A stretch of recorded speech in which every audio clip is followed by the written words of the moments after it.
কোনো ইহুদি খ্রিস্টান হিন্দু বৌদ্ধ ইহুদি নাসারা যারা আছে তোমরা তাদের সঙ্গে কোনো রকমের বন্ধুত্ব করতে পারবে না।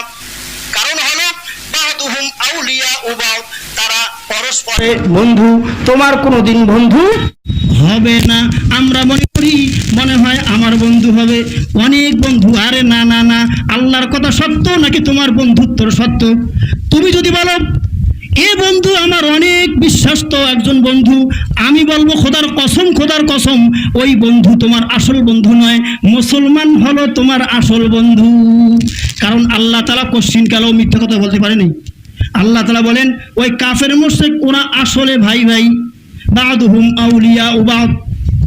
বর্তমান পৃথিবীর মধ্যে দেখেন এই ড্রাম, এই ইসরায়েল, এইভাবে ফ্রান্স, তারা কিন্তু এই ইন্ডিয়া ভারত, এরা কিন্তু আসলে যদিও ধর্ম ভিন্ন কিন্তু মূল শিকড় এক জায়গায়। তারা কাফের, তারা বেঈমান, তারা মুশরিক, তারা মুসলমানদেরকে ধ্বংস করার জন্য সেই আদিকাল থেকে আজ পর্যন্ত তারা চক্রান্ত করিতেই আছে, সামনেও করবে। কখনোই তাদেরকে বন্ধুরূপে গ্রহণ করা যাবে না। এই জন্য মানে ধর্ম যার যার, উৎসব সবার, এই কথা যে বলবে, যার দ্বারা বলাবে, যে বিশ্বাস করবে তার ঈমান থাকবে না। নতুন করে তাকে হুজুর দিয়ে কালিমা পড়াইতে হবে। বিশ্বাস করেন? কথা বিশ্বাস করেন? ধর্ম যার যার, উৎসব সবার, এটা হলো কুফরি মতবাদ, এটা হলো কুফরি কথা। ভালো করে অন্তরে বুঝে নিবেন। কোনো প্রশ্ন থাকলে ওপেনে প্রশ্ন করবেন, আমি জানা থাকলে উত্তর দেব, না থাকলে জেনে উত্তর দেব। বুঝতে পেরেছেন ভাই? আল্লাহ তাআলা বলেন লাকাদ কাফারাল্লাযীনা ক্বালু ইন্নাল্লাহা হুয়াল মাসীহু ইবনু মারইয়াম, সূরাতুল মায়েদা আয়াত নাম্বার ৭২ নম্বর আয়াত। ইহুদিরা বলে কি জানেন? ইহুদিরা বলে লাকাদ কাফারাল্লাযীনা, আল্লাহ তাআলা বলতেছেন যারা কুফরি করেছে তারা বলে ইন্নাল্লাহা হুয়াল মাসীহু ইবনু মারইয়াম, যে মাসীহ ইবনে মারইয়াম অর্থাৎ মারইয়াম আলাইহিস সালাতু ওয়াস সালামের পুত্র ঈসা পয়গম্বর আল্লাহ। নাউজুবিল্লাহ বলেন। খ্রিস্টানরা কি বলে জানেন?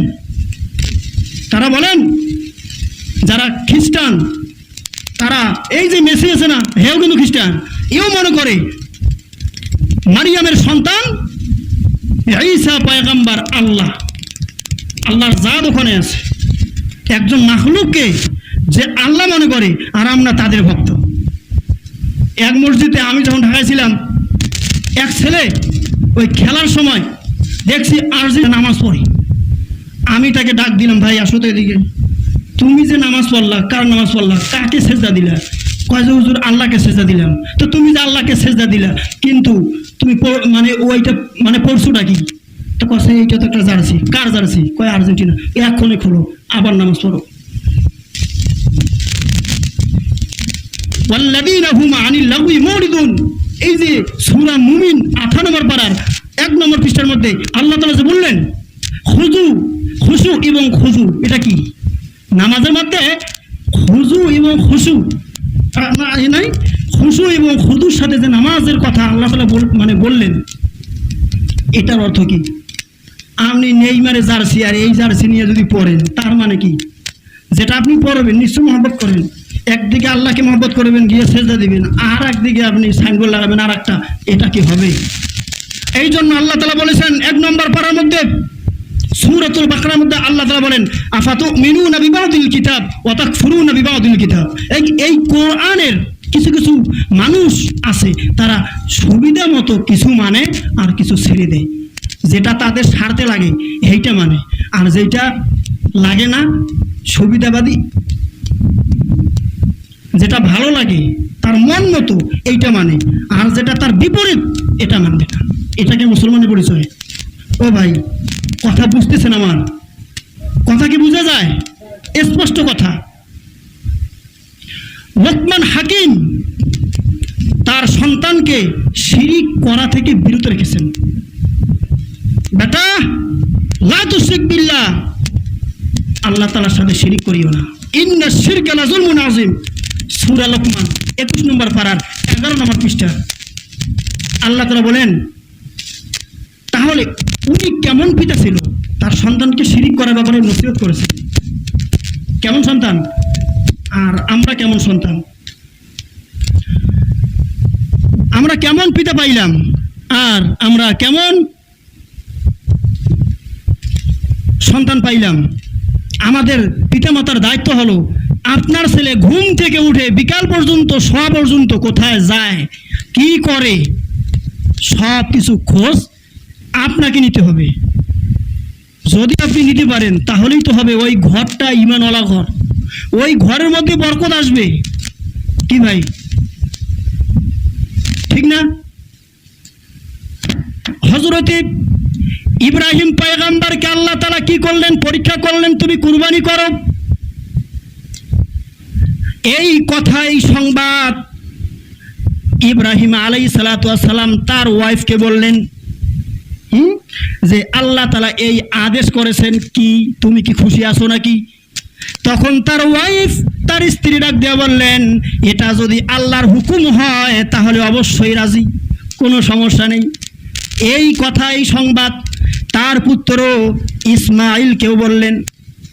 তখন ইসমাঈল বললেন, ইয়া আবাতি ফাআল মা তুমার, আল্লাহ আপনাকে যা আদেশ করেছে তা আপনি পালন করুন।